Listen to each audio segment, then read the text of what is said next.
Y cuando salen en directo las 6:37 hora central europea, vamos a analizar la actualidad de la jornada, esa actualidad geopolítica, en la entrevista en la que esta tarde nos acompaña Luis Rodrigo de Castro, profesor de Relaciones Internacionales en la Universidad CEU San Pablo. Luis Rodrigo, bienvenido.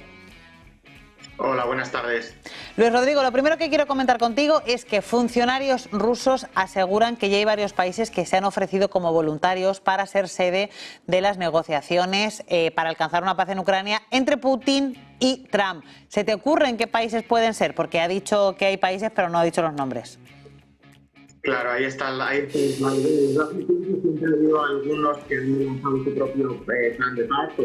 De pronto se me ocurren dos casos que han venido realizando mediación entre la parte ucraniana y la parte rusa, y por ejemplo, pues aquí China, que presentó su propio plan de paz y bueno, pues ha estado intentando mediar muy a la China, valga la redundancia, pero bueno, es un foro que podría ser posible, o por lo menos de entrada sería uno de esos que podríamos incluir dentro de este catálogo, ¿no? Luego también Turquía. Turquía es un país que tiene en la zona de Oriente Medio bastante que decir. Lo estamos viendo en el caso de Siria, de la situación que llevamos viviendo 2 semanas aproximadamente desde la caída del régimen de Bashar al-Assad, pero Turquía, el gobierno de Erdogan, ha sido exitoso. Recordemos aquel acuerdo del grano que propició la salida de grano ucraniano para países, sobre todo del tercer mundo. Bueno, yo creo que Turquía también es otro candidato. Y también modestamente podremos mencionar el Vaticano. El propio Papa también mandó una misión de paz encabezada por un cardenal de su confianza a intentar mediar entre las partes, y por tanto, bueno, pues también podríamos incluirlo, ¿no? Es un poco casi hablar por hablar, pero bueno, pues China, Turquía, el Vaticano, también seguramente alguno de los BRICS, pues por ejemplo algún país que pueda tener una relación cordial con Estados Unidos y cordial con Rusia, pero también que no haya tenido una participación excesiva en Ucrania. Pues por ejemplo aquí yo también creo que no es descabellado incluir Brasil, Sudáfrica o incluso la India, ¿no? Son países que no han tenido una participación activa, directa en Ucrania, han sido países que han tenido una posición muy suya de condena en algunos de ellos de ambas partes, tanto de la agresión como de la respuesta armada. Y lo que sí lo que sí podríamos descartar sobre todo son países del entorno OTAN, países muy alineados con Rusia, como por ejemplo Bielorrusia, alguna república de Asia Central, quizá también podría ser descartable por aquellos vínculos tradicionales que mantienen con Rusia. Corea del Norte, esto quizá es redundar mucho, pero bueno, Corea del Norte no podría ser sede tampoco por ese acuerdo que ha firmado con Rusia. Tampoco por descarte podría serlo Corea del Sur, podría serlo Japón, por las relaciones que mantienen con Estados Unidos.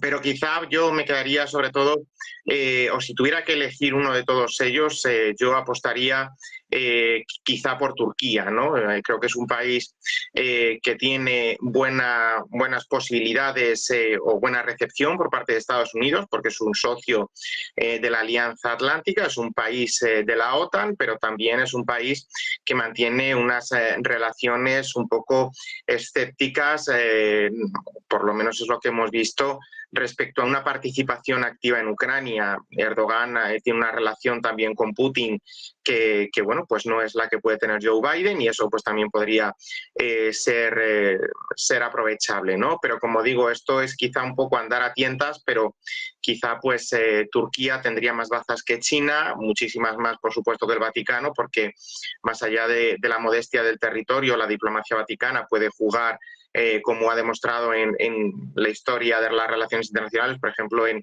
la mediación del canal Beagle en los 80 entre Argentina y Chile, pero bueno, pues quizá pues por la pequeña dimensión de ese Estado sea mucho más modesta, ¿no? Yo quizá apostaría por algún país del entorno BRIC, algún país pues como por ejemplo India o Turquía. Hay varias cosas de las que yo quería hablar contigo. Has hablado de Turquía. Quiero comentar contigo, bueno, pues esa actualidad en torno a las relaciones entre Turquía y Siria. Tenemos al presidente turco, a Recep Tayyip Erdogan, tremendamente activo. Leía hace unos minutos, podemos decir que Turquía está liderando las negociaciones para una transición en Siria. Leía hace unos minutos que Erdogan dice que está en estrecho contacto con esos líderes interinos y que Erdogan dice que su ministro de Asuntos Exteriores ha estado en Damasco y que sus visitas a Damasco van a seguir aumentando a partir de ahora. Quiero analizar contigo el papel protagonista que Erdogan está teniendo en Siria. Sí, a ver, Erdogan, desde que vino hace más o menos unos 10 años, estos 20 años que reunió el gobierno de Turquía, primero como primer ministro y luego como presidente de la República, ha sido en esa primera mitad, en esos primeros 10 años, mucho más virado hacia Europa. Precisamente intentaba que Turquía se convirtiera en Estado miembro, pero a partir de 2014 empieza a buscar un sitio propio de Turquía en la escena internacional, sabedor que esa ampliación podría demorarse muchísimo y que tiene muchos frentes en los que puede influenciar, cuanto menos en la escena internacional. Erdogan o Turquía, por mejor dicho, es un país que, bueno, pues Bashar al-Assad o su caída no se entiende si no tenemos en cuenta ciertas cuestiones turcas. Turquía es un país que tiene mucho interés en que la cuestión vaya de manera ordenada, por así decirlo, porque hay un problema transversal a la región y sobre todo el problema kurdo. En Turquía hay una región, la más suroriental, mayoritariamente kurda, pero también lo es el norte de Irak, lo es la parte más occidental de Irán y también una parte de Siria comparte esta problemática. Por tanto, el dejar que el elemento kurdo se desboque acabaría también provocando una inestabilidad en Turquía. Pero además Turquía sabe que juega y que puede jugar un papel importante en Oriente Medio. Primero porque tiene la capacidad militar, porque tiene la credibilidad también internacional. Es un país que tiene una mayoría musulmana y eso pues le acerca muchísimo a los países de la región.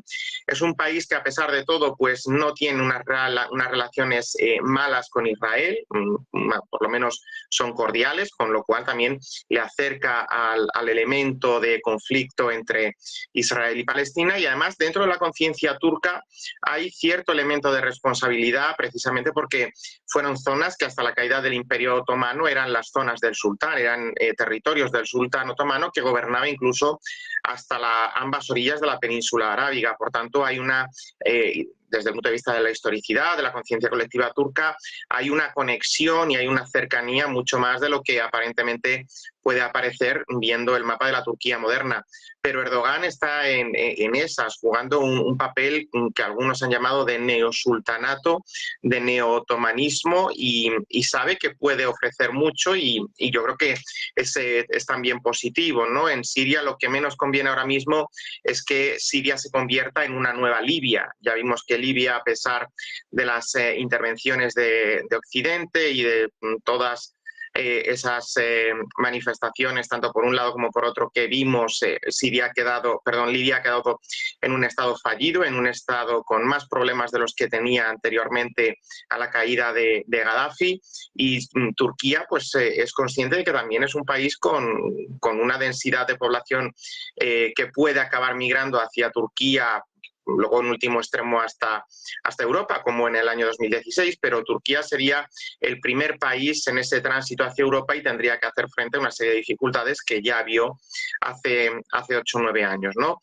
De ahí que Turquía también tenga interés en una Siria estable, una Siria que, bueno, pues más allá de que pueda tener una orientación u otra, por lo menos que no sea un Estado fallido, que no sea un Estado en quiebra, que no sea un nuevo Afganistán también, en el que, bueno, Erdogan está inmerso en una reislamización, por lo menos en algunos sentidos más tenue que en otras, pero sí en una reintroducción del elemento islámico y esto que vire hacia un nuevo Afganistán, hacia un nuevo modelo talibán, pues a Turquía también le asusta. A Turquía tampoco le apasiona tener un modelo extremista en sus propias fronteras. Sobre todo, insisto en esa conexión con el elemento kurdo. Es lo que Turquía quiere mantener a raya, el elemento kurdo, y sobre todo la estabilidad de Siria, para que no se desboquen esos movimientos migratorios que acaben otra vez afectando a Turquía como lo hicieron en el año 2016 y que también lo vimos reflejado en la realidad europea con la crisis de los refugiados, y como todo eso, pues en último extremo,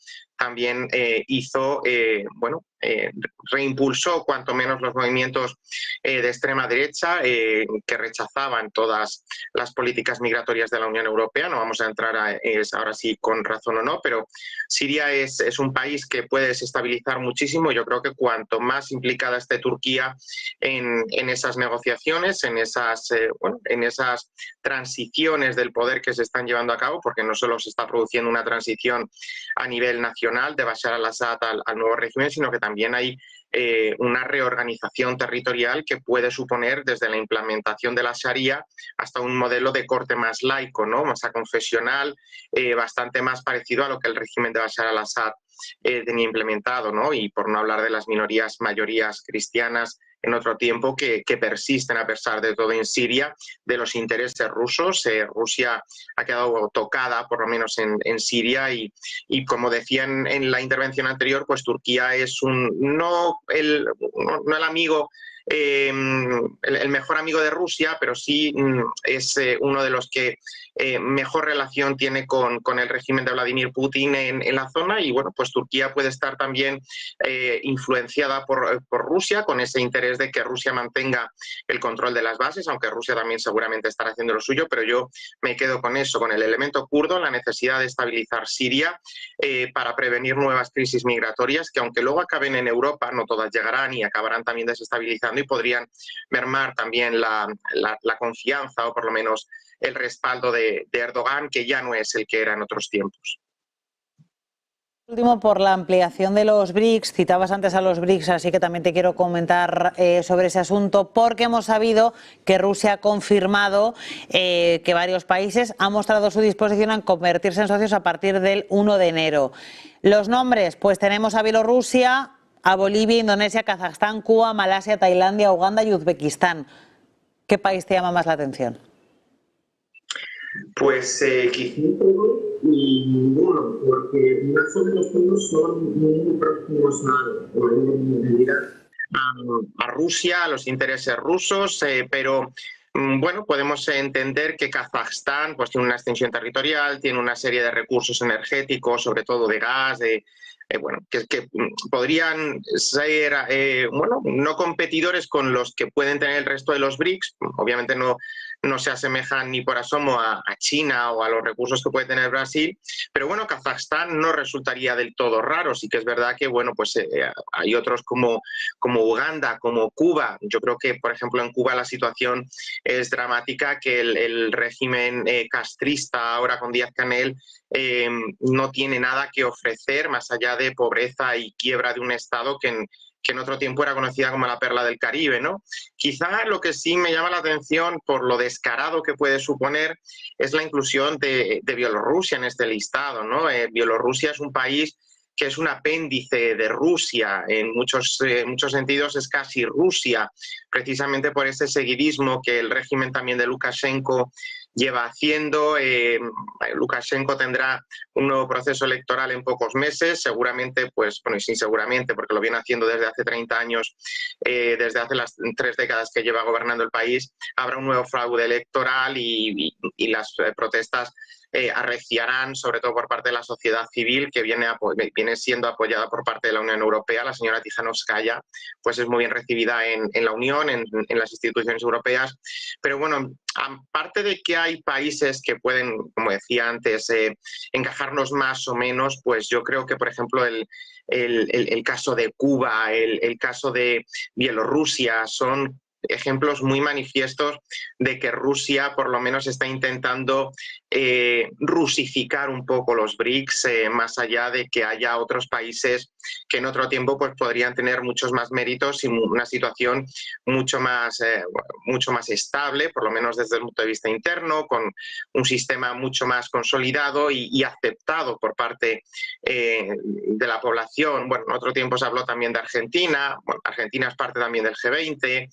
Pero yo incluir a alguien o un Estado que no es parte ni siquiera del G20 en los BRICS me parece un poco descabellado, ¿no? Me parece no una tomadura de pelo, pero sí un intento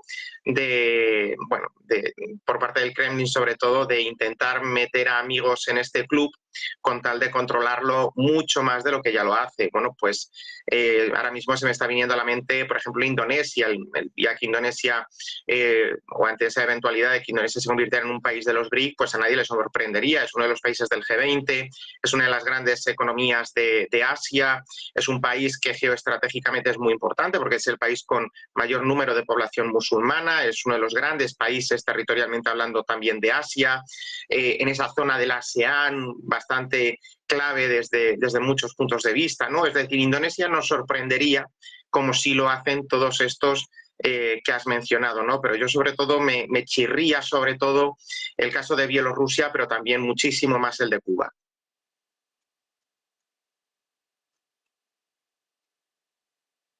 Luis Rodrigo de Castro, profesor de Relaciones Internacionales en la Universidad CEU San Pablo, un placer compartir contigo estos minutos. Gracias. Muchas gracias y feliz noche.